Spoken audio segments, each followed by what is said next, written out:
सर्वसुगन्धसुलेपितलिङ्गं निर्मलभासितशोभितलिङ्गम् जन्मजदुःखविनाशकलिङ्गं तत्प्रणमामि सदा शिवलिङ्गम् देवमुनिप्रवरार्चितलिङ्गं कामदहन करुणाकरलिङ्गम्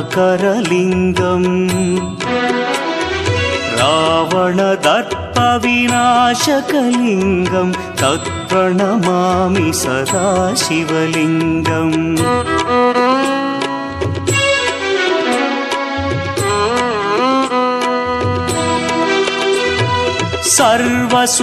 सर्वसुगन्धसुलेपित